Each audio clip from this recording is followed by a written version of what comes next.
बेटा last class में हम लोगों ने बायोमोलिक्यूल्स का इंट्रोडक्शन देख लिया था। वो आपको बता रहे हैं बायो मतलब लिविंग ऑर्गेनिज्म और उसके अंदर प्रेजेंट होने वाले molecules. Okay, that is called the biomolecules.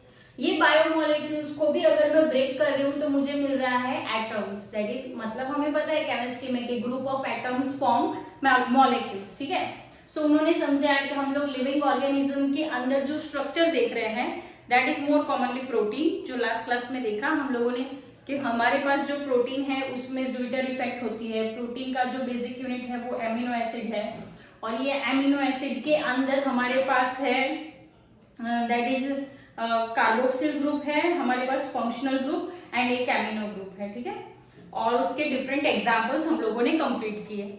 आज हम लोग देखने वाले हैं दैट इज लिपिड्स। ओके, तो उन्होंने इंट्रोडक्शन में आपको एमिनो एसिड मतलब प्रोटीन का इंट्रोडक्शन दिया। अभी वो आपको बता रहे हैं लिपिड के बारे में कि लिपिड जो है वो एक्चुअली वाटर इनसॉल्युबल है, वाटर के अंदर सॉल्युबल नहीं होता है। Okay, water insoluble not soluble. Okay, so next उन्होंने समझाया कि वाटर के अंदर लिपिड्स डिसॉल्व नहीं होते। फॉर एग्जाम्पल आप पानी ले लो और उसके अंदर ऑयल डालो या घी डालो तो उसके अंदर ये चीजें डिसॉल्व नहीं होने वाली है। ठीक है, अब जो लिपिड है जैसे कि घी की मैं बात कर रही हूँ या ऑयल की बात कर रही हूँ तो बेटा उसका जो बेसिक यूनिट है, ठीक है, लिपिड्स का या फैट का जो बेसिक यूनिट है that is called the fatty acid and glycerol. Okay, जिसमें ऐसे कार्बन के चेन्स होते हैं। ओके, जिसमें CH3, C2H5 ऐसे लॉन्ग चेन्स ऑफ कार्बन्स रहते हैं। ठीक है, जिसमें मैक्सिमम हम लोग 1 to 19 कार्बन्स को कंसीडर करेंगे। ओके, तो उन्होंने समझा है कि हमारे पास ऐसे डिफरेंट फैट्स है या उसको मैं बोल सकती हूँ फैटी एसिड्स है। जैसे कि मैं बात कर रही हूँ पाल्मिटिक एसिड जिसके अंदर कार्बन के नंबर्स होते हैं 60। ओके, नेक्स्ट हम लोग बात करते हैं एरेचिडोनिक एसिड। ओके, एरेचिडोनिक एसिड ये जो एसिड है उसमें कार्बन के नंबर है 20।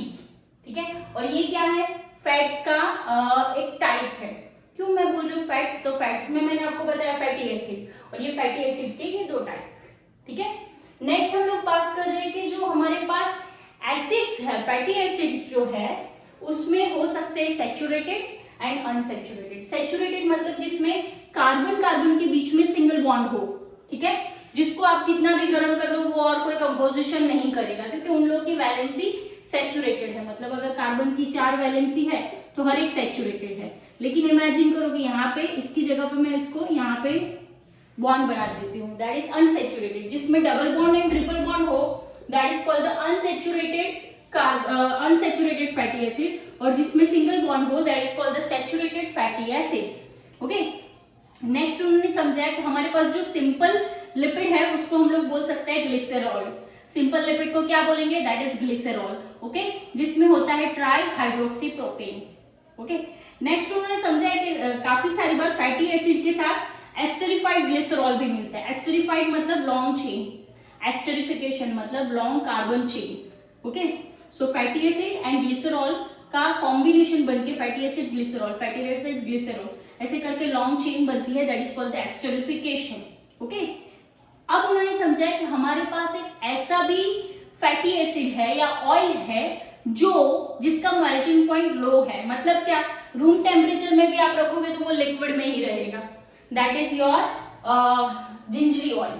ओके, जैसे कि हम लोग बात करें पैराशूट ऑयल की तो वो क्या होता है, विंटर में आप उसको रखोगे तो वो सॉलिड में वो फ्रीज हो जाता है, सॉलिड में कन्वर्ट हो जाता है और फिर समर में रखोगे तो लिक्विड में। तो उनका जो मेल्टिंग पॉइंट है that is a different one.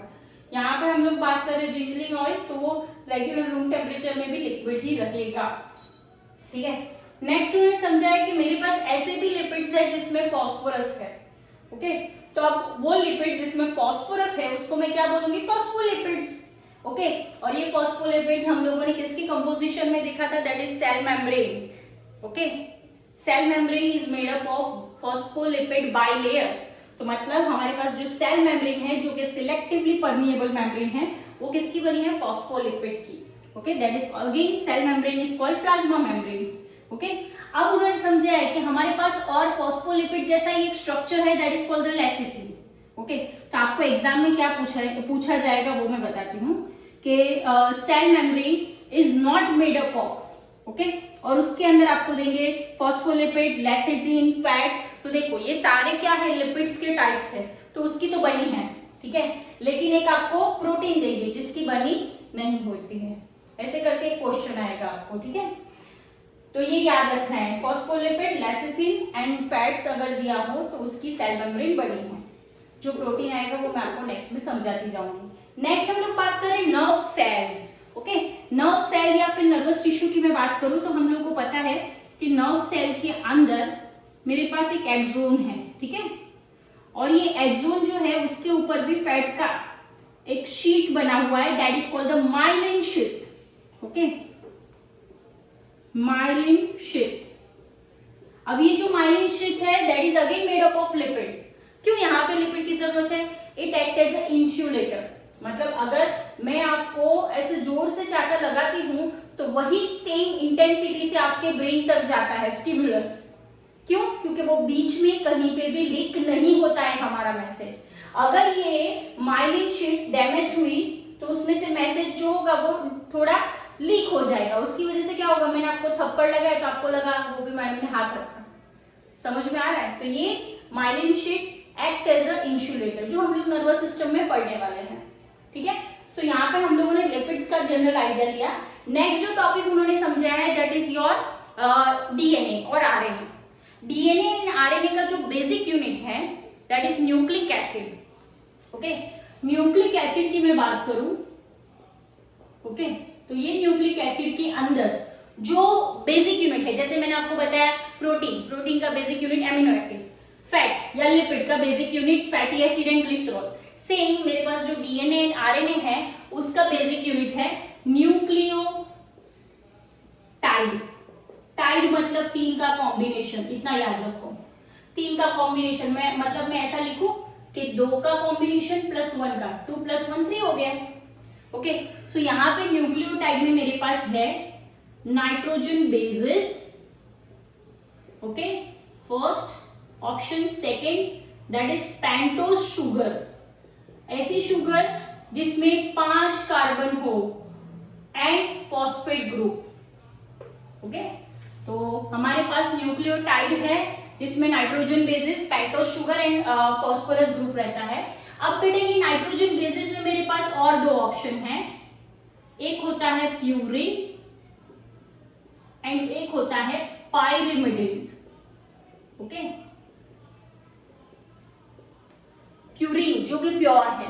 Okay, अभी इतना याद रखो, ये वापस से आने ही वाला है, लेकिन हाँ उसके कुछ टर्म्स अभी याद रख पाओ तो वो ज्यादा अच्छा है। यही चैप्टर में है। प्यूरिन मतलब जो कि प्योर है दैट इज Ag।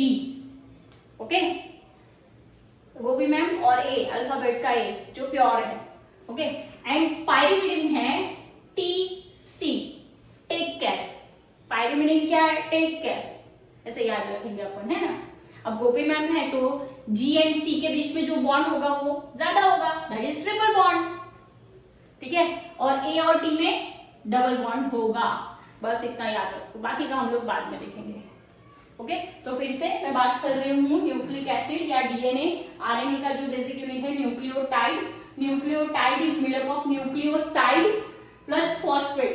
साइड मतलब 2 side, left side and right side 2 होता है, जिसमें है nitrogen base and pentose sugar. Pentose sugar मतलब 5 कार्बन वाली शुगर।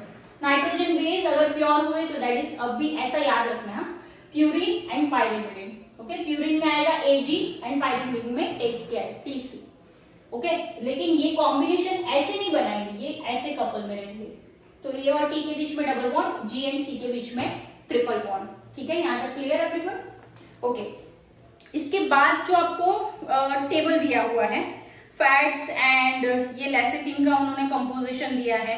लेसिथिन का अगर आप पेज ओपन करके देखोगे, पेज नंबर 145 पे, तो उसमें याद रखना है कि नाइट्रोजन के साथ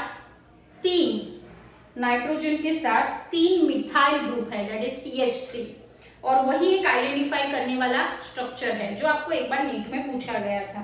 ओके, फिर कोलेस्ट्रॉल, वो सारी चीजें, एडेनाइन, प्यूरिन, वो अभी याद रखने की जरूरत नहीं है। ठीक है, हाँ ग्लाइसिन में आर की जगह पे हाइड्रोजन होता है, एलेनाइन में CH3 एंड सेरिन में CH2OH, ये याद रखना पड़ेगा। हाँ आपको। अब हम लोग बात करें प्राइमरी मेटाबॉलिटीज। मतलब क्या, जैसे कि मैं बात कर रही हूँ कि जो भी हमारे पास लिविंग ऑर्गेनिज्म है उसमें से कुछ ना कुछ हम लोग आइसोलेट करते हैं, उसमें से कुछ ना कुछ निकालते हैं, ठीक है। कुछ स्मॉल अमाउंट में, कुछ बिग अमाउंट में, या फिर कोई छोटी या बड़ी ऑर्गेनिजम्स में से भी हम लोग उसके स्ट्रक्चर्स को निकालते हैं एंड आर्टिफिशियली उसको सिंथेसाइज करने का ट्राई करते हैं। फॉर एग्जाम्पल मैं बात करूं तो लेमन के अंदर से हम लोगों को विटामिन सी मिलता है। विटामिन सी मतलब साइट्रिक एसिड। अब साइट्रिक एसिड का कंपोजिशन हम लोगों ने सीख लिया है कि भाई उसमें कितने कार्बन है, कितने मिथाइल ग्रुप है, कितने एमिनो ग्रुप है, ऐसे करके।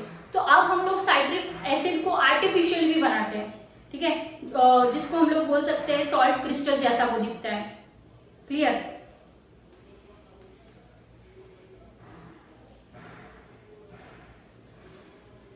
जिसको अपन बोलते हैं लेमन फ्लावर, दैट इज लिम्बुना फूल।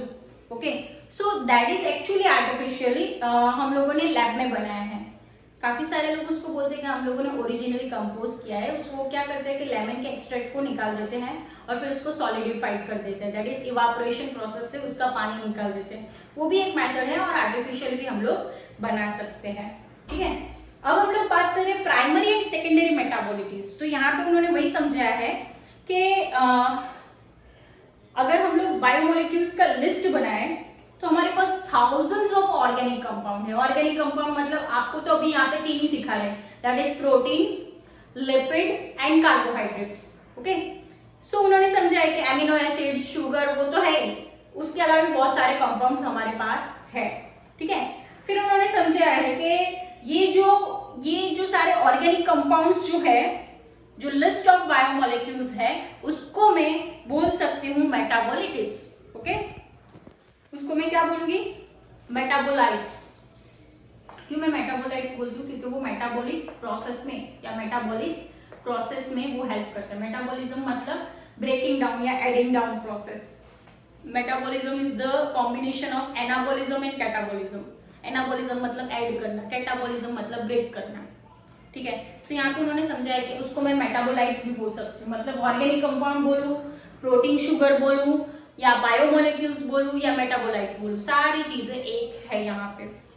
नेक्स्ट उन्होंने समझा है कि ये सारे जो हम लोगों को एनिमल्स टिश्यू में मिलते हैं, ठीक है, तो ये एनिमल्स टिश्यू में जो मिलते हैं उसको हम लोग बोलेंगे प्राइमरी मेटाबोलाइट्स। ओके, और ये प्राइमरी मेटाबोलाइट्स आपको 9.1 में, मतलब carbon, hydrogen, oxygen, nitrogen, sulphur, sodium, calcium, जो पेज नंबर 143, जो सारे एटम्स मैंने बोला ना, John, that is carbon, hydrogen, oxygen and nitrogen, वो सारी चीजें हम लोग जो कंसीडर करते हैं उसको मैं बोलती हूँ प्राइमरी मेटाबोलाइट्स। ओके, नेक्स्ट उन्होंने समझाया है कि लेकिन अगर हम लोग बात कर रहे हैं प्लांट्स के अंदर, फंगस के अंदर एंड माइक्रोबियल सेल्स के अंदर, मतलब बैक्टीरिया के अंदर, प्लांट्स के अंदर, फंगस के अंदर हम लोग जो देखते हैं, that they all are called thousands of compounds, that is again called the primary metabolites. और उसके अंदर एग्जाम्पल उन्होंने बताया है alkaloids, that is kind of steroids, flavonoids, okay, rubbers, essential oils, okay, हम लोग जो परफ्यूम में यूज करते हैं वो, एंटीबायोटिक्स जो हम लोग फंजाई में से बनाते हैं, बैक्टीरिया में से बनाते हैं, यू नो, बैक्टीरिया के अगेंस्ट में हम लोग एंटीबायोटिक्स एज ए मेडिसिन लेते हैं ना वो। कलर्ड पिगमेंट्स, जैसे कि लीफ के अगर मैं बहुत सारे लीव्स ले लेती हूँ पहले के टाइम पे, यू नो, जो उसको क्या बोलते हैं, होमोसेपियंस, आदि मानव, ठीक है, अगर मैं होमो इरेक्टस जिसको हम लोग आदि मानव बोलते हैं, वो पहले के टाइम पे ड्राइंग या पेंटिंग्स करते थे तो वो ग्रीन कलर या रेड कलर कहाँ से लाते थे? वो लीव्स के एक्सट्रैक्ट, लीव्स को पूरा स्क्वीज करके, फ्लावर को स्क्वीज करके वो सारे कलर्स निकालते थे। तो यहाँ पे उन्होंने लिखा है कि कलर्ड पिगमेंट है, या फिर सैंड्स है, गम्स है, या फिर स्पाइसेस है, मसाले है, वो सारी चीजें जो है वो सेकेंडरी मेटाबोलाइट्स है, ठीक है। सो यहाँ पे मैं फिर से बोल रही हूँ,